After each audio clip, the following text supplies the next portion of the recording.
Welcome to the boardroom. I'm your host, Mthembu. This is the BRICS Roadshow in Soweto leading up to the BRICS Summit. It's the BRICS dialogue to encourage entrepreneurship in the township and within the BRICS nations. My name is Mthembu. Welcome to the show.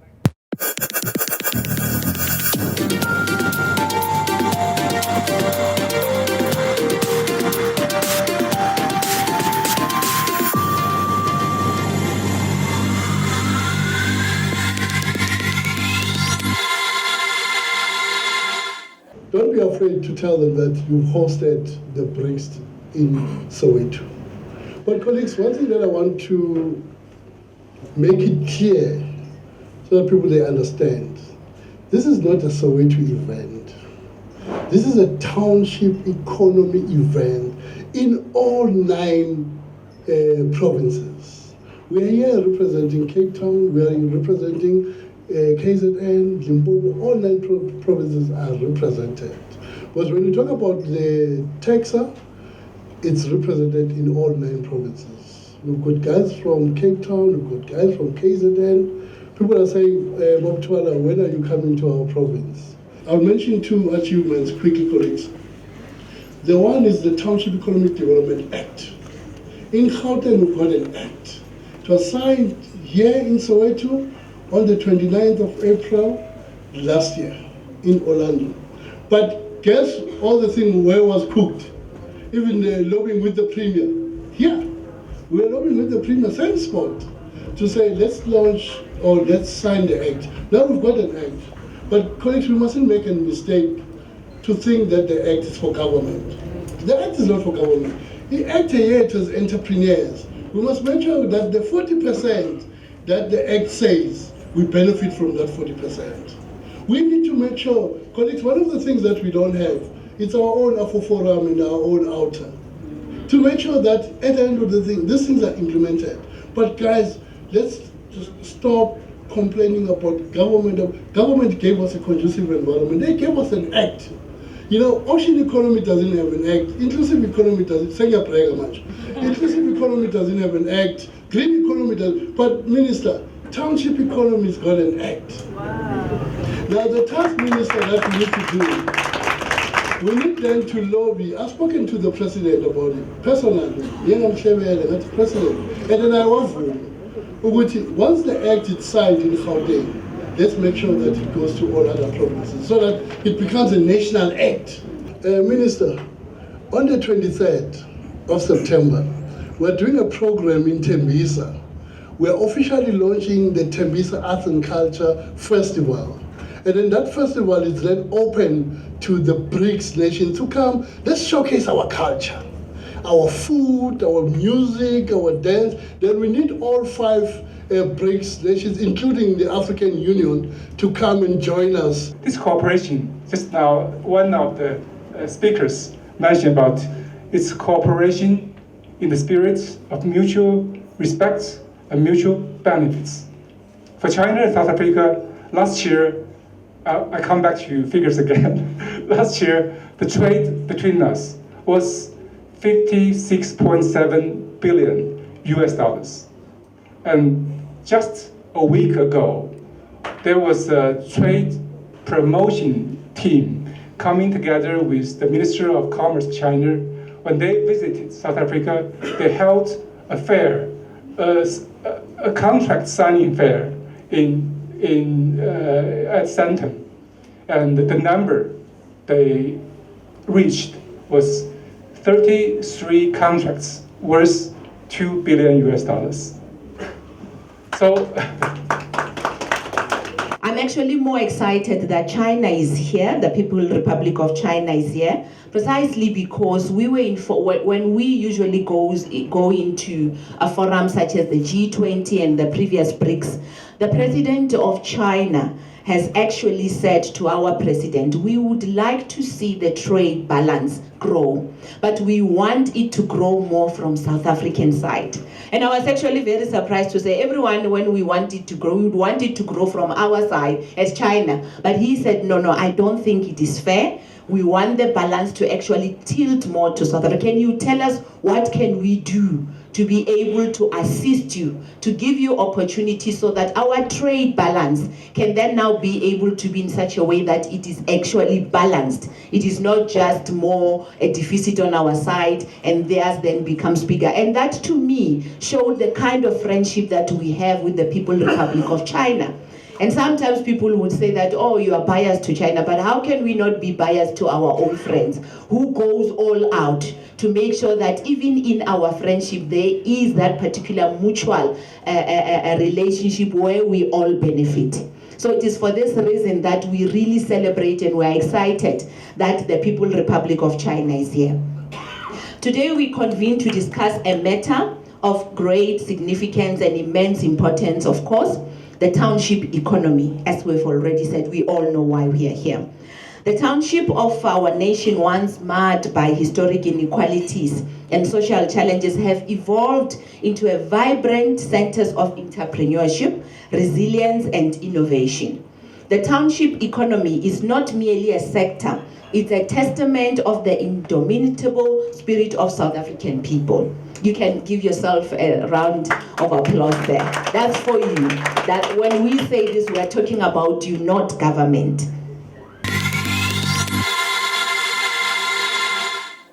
Today we had a very successful dialogue, first of its own kind, to be able to bring the township economy of South Africa and of other BRICS countries and African countries, of course, together to see how do we better now support our township economy and be able to say that what is it that government can do, but what is it that people who are in the sector actually should do. We had people ranging from different sectors that were here, and we had a dialogue. It was not just a monologue where we come and we tell them what we are going to do, but we wanted to listen to the people in the township so that we can then now be able to understand where is it that we need to bring collaborative mechanisms, but what kind of market are they looking at, so that as we move forward, especially to the summit itself, we're able to bring things on the table that can be discussed by our leaders in business, our leaders in government, our leaders in think tanks and innovation hubs, to be able to say that how do we make sure that we don't leave the township economy behind. And I am so excited because the deliberations by the people that were here, when we had a dialogue with them and they spoke, shows that they are really committed, shows that they really have passion in making sure that they can then now be able to do whatever it takes to be able to rise from ashes. And what made me more excited is the fact that most of them have already started. They've already started, and if they have already started, it means that we are working on a basis of something that is already there. So ours is to just make sure that we improve the enabling environment that we have, but also to say that who do we bring on board to be able to help them to rise, but also to encourage them to collaborate amongst themselves, to also encourage them to go back to what they used to do, what they had used to have, so that they can utilize what they already have. Because sometimes we think we have nothing, whereas we just don't have information of what we have. So I'm very excited with what we have been able to do, and I do believe that when we come back again to make follow-ups and to ensure that we become sector-based, whether we bring AFCTA, the free trade area, or whether we're going to come back as BRICS townships as well to say, let us talk in terms of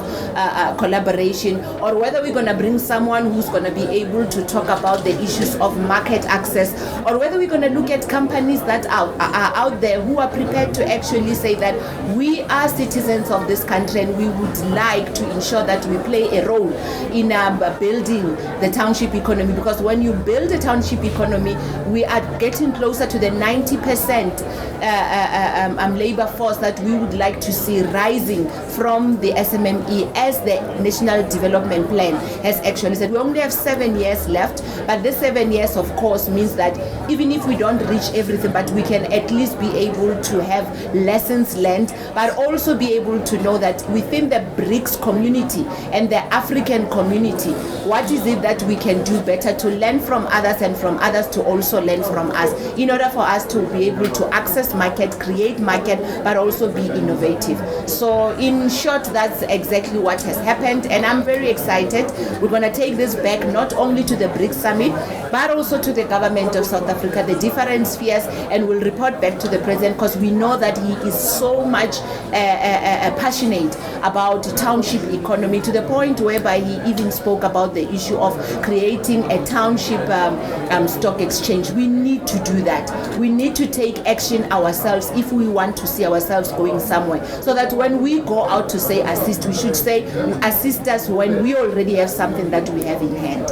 So that's just what this dialogue was all about, and I think we must have more dialogues of this nature, where we don't just come and talk as government, but we listen also, and we engage, and we are able to learn, as well as make sure that whatever it is that we put in place, for example, the issue of taking away the red tape, how do we better make sure that this tool that we have put in place, that is in presidency, work better, and the people on the ground can then now be able to see it, feel it, and feel that it is actually making a difference. So I'm really excited about what has happened today, most especially because the media is also here, because it's going to be able to show even those that are not here what is it that is in place. But also it is not only about Soweto. Most of the people that are here, of course, are from Gauteng, but we definitely know that we are going to be able to spread this and support TEXA and other initiatives that are here to be able to take this forward. And thank you to Derek, of course, and for making sure that as we talk about BRICS, we don't only talk about BRICS on the more official things, but we also talk about it based on township economy, which is something that we should never leave behind. Welcome to the boardroom. Today we are in Soweto for the BRICS dialogue leading up to the BRICS summit in Sandton. My name is Mthembu. Welcome to the boardroom, and I'm joined by Bheki Twala, who's the founder of the Township Economic Commission. Welcome to the show, sir. Thank you very much. Thank you, my brother. I'm happy and excited to be here in the boardroom. Yes. BRICS today is in Soweto. Tell me more about this event. Yeah, my name is Bheki, my event's Twala. I'm the founder and the president of the Township Economic Commission, RSA, which is the host to the event today. Today we are taking the township, or we are taking the BRICS conversation and dialogue to the township. Now we're making sure that the township economy is not left behind. As we always say, as the president say, we must make sure that no one is left behind. Now we're giving an opportunity for the township businesses and the township economy and the township, entrepreneurs to be part of, this whole BRICS movement, looking at the exploring, positive, activities, in the BRICS space. Yes. Also, sir, just a brief look in your background. How did you come to be in this space, and some of the ins over the years, the developments that you have seen? Yeah, I'm an award winner. I'm a Community Builder of the Year award winner. That was in 1993. This whole concept started way back, I think 35 years back, where we started engaging, on the township economy. When you look at the township economy goes far back. It's just that it's an economy that was not ignored. We're happy today now the economy is not ignored because we're getting this attention. But obviously it was not an easy thing. Remember, when you look at the township economy, the playing field is not level. The whole idea, my brother, was to then say, let's correct, or let's try to level the playing field, so that when you run businesses, we're running businesses in a level playing field. Now, as you know, it was not an easy thing, but we are happy today to say we now have what we call the Township Economic Development Act, which is TIDA, and then, although it's still in the Gauteng, but we want to work and make sure that it becomes a national act. Yes, we are just speaking now that BRICS is in the township, government is in the township. How do these enterprises in the township make a success of themselves and also take advantage of this BRICS dialogue? No, what is important, my leader, it's simple. we just need to be ready. We need to be fund ready. We need also to be able to, to be compliant ready. But at the end of the day, it's all about making sure that, we take the advantage of TIDA, we take the advantage of the opportunities that the BRICS will bring, make sure that we're able to export, our products. That for me, that's very critical. But at the end of the day is, yes, you can talk about government support, but the question is, are you ready? And you talk about funding. Are you fund ready? Have you done a proposal? Is your proposal fundable? Or is it bankable? Now, those are issues that are very critical. People talk about funding. Like, for example, look at the issue of access to market. You are running a business and you are in Soweto, and there is this opportunity, and you are not here. And then tomorrow you'll be saying, Twala was valela ngaphandle. Yet you are the one that you are ignoring when you are called, in such network. Because what happens is that we're creating this platform, to network, but also to expose yourself, to expose your businesses. Where to next for these dialogues? What is the implementation? I understand that the BRICS is also doing a roadshow across board. Where to next for businesses also in these parts of South Africa? What is important today, we are officially launching the BRICS Dialogue Roadshow, which will also go to other townships as well, so that we give other people an opportunity. But those that are here today, what I always say is that you need, as a business person, you need to find home, whereby you need to join or you need to be part of the progressive. Look for progressive business or organized business formations. Then you become part of those formations. But that's why we share the information. One of the things, my leader, that I always emphasize on people is to say, when we create WhatsApp groups that are meant for business, let's understand what is the group for, and let's engage in the group, because we share information in these WhatsApp groups and in the social media. People are just blue tick, read and then forget. Yet at the end of the day, there's a deep information that is shared there. Meaning people then they talk about access to information. Access to information is on social media. Access to information is in these platforms. But if you don't dress up and show up when you're invited in this platform, who do you want to blame at the end of the day? Now, going forward, we obviously will be rolling out programs, but we just want to make sure that at the end of the day, people after this event, they mustn't relax. They must, jump, make sure that their businesses are compliant, but they talk to the right people. Key advice that you have received that has helped you, say, in your own journey? Now, my key advice, my leader, is to build your own, keyboard. As a person, most especially in business, you need to develop a keyboard so that when you need anything in your keyboard, you've got all the buttons that you need to press. For example, bringing an event like this in the township, I needed to have all those buttons because I knew exactly which button to press. That is why today we've got this kind of an event. Mr. Bheki, thank you so much, sir. Thank you very much, my brother. Thank you so much. Cheers. Welcome to the boardroom. I'm your host, Mthembu. We are at the BRICS Dialogue in Soweto, leading up to the BRICS Summit later this month. I'm your host, Mthembu, and I'm joined by Mthembu, MD for Prestige Leaders Consulting. Welcome to the show, man. Thank you very much. Yes. Prestige, tell me more about this consulting firm. As I was introduced already, the name is Mthembu. Prestige Leaders Consulting is a training and development company. We offer soft skills training, and we are based in Soweto. We are accredited with EPCTA, which is your government courses, or rather the government sector, and we have extended our scope as well to services SITA with the generic management, so we deal with leadership training. And then we also have the ETDP SITA as one of our SITAs, where we concentrate in training the trainers, so it's coaching and mentoring. So we specialize quite a lot in coaching and mentoring. Hence the young people that you saw here today, the Alzheimer's, they were actually coached and mentored by the Prestige Leaders Consulting. So Minaga, I come through as the MD of Prestige Leaders Consulting. Yes. Yeah. So you said soft skills, you mentor the kids, like do you need a certain qualification? How does it go? Or maybe a certain talent? How do I identify all that? For coaching? Yeah. No, it's actually mainly in corporate coaching.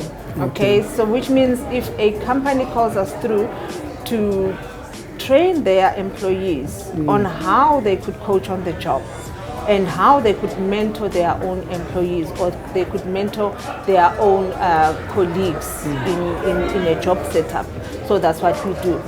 What I did with the young ladies that you saw here today was actually to ask them to shadow me.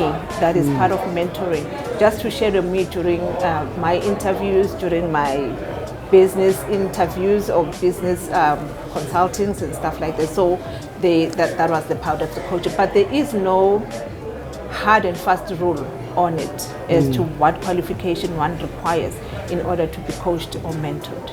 Because some people just look up to others and say, I would like to do this. Then we can organize the coach for them or the mentor in that space for them. Taking, for instance, entrepreneurship. We normally have a class of young people who have got different businesses that they would want to be trained on. That's training in the classroom, okay? And in that business, or rather in their businesses, one would want to start a funeral parlor. One would like to start a cosmetic a company. One would like to start a digital company. So what we do, we offer the theoretical training in class. And thereafter, part B of that is the mentoring. What is now mentoring at that space would be for me to call you to come through and mentor them on their digital space. It would be for me to call the Vuyo Funerals to come through and mentor them on the funeral parlor business. Because why? They have been there, done that, and then they can offer the best advice insofar as being practical in their businesses concerned. So now this is what Prestige Leaders does a little bit different from just training entrepreneurs on venture creations and stuff like that. We don't leave them on a theoretical space. We want them to be practical at it as well. Yes, that's what. So, but your background, were you a teacher? How did you get into the space? Surprising enough, no. Me, I was, each time I relate this story, some people never believe, especially in class, because probably I would be outspoken. Okay. But naturally, I'm a very introverted person. Hence, my career in school was that of finance. I had to do my BCom in finance as an accountant, with the hope that I will just sit behind my desk, look at my computer and look at the numbers. But for some reason, it just didn't turn out like that. But I worked in the financial institutions all my life, up until the last one was at Liberty Life as an actuarial as well, actuarial support. But then the opportunity came through then when I was at Liberty for leadership training.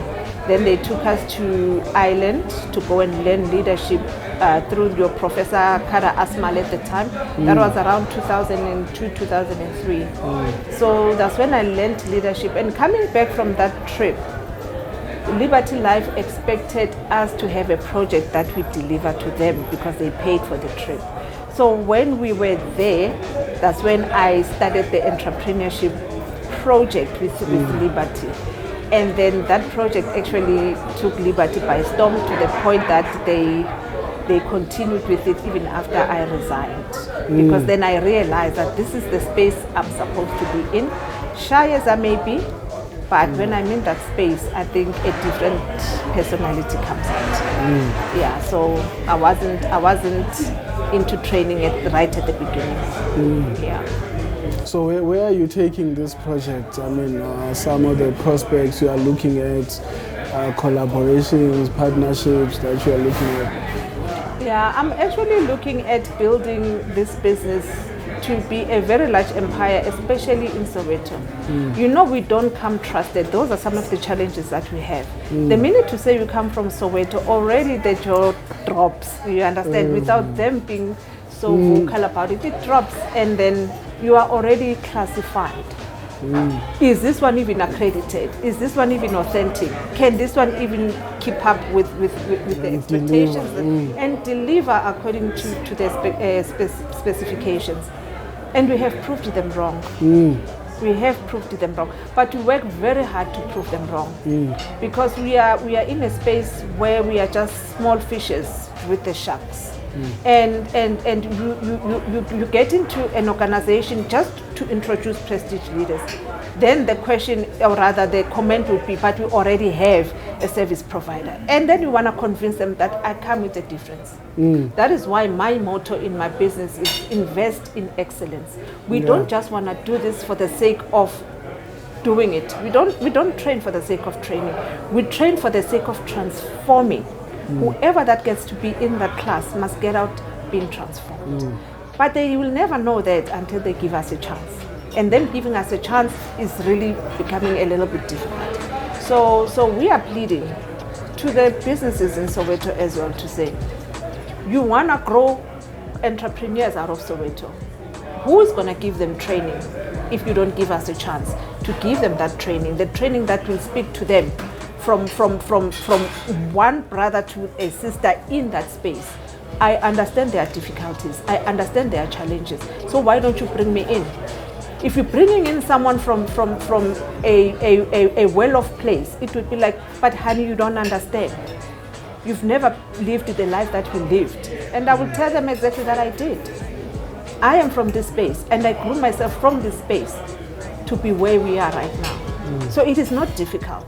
Or rather, it is not undoable. It may be difficult, but not undoable. We understand, or rather, not doable. You can do it, but you just need to push a little bit harder. Yeah. They will break you, then you're gonna make yourself up again. It's not easy.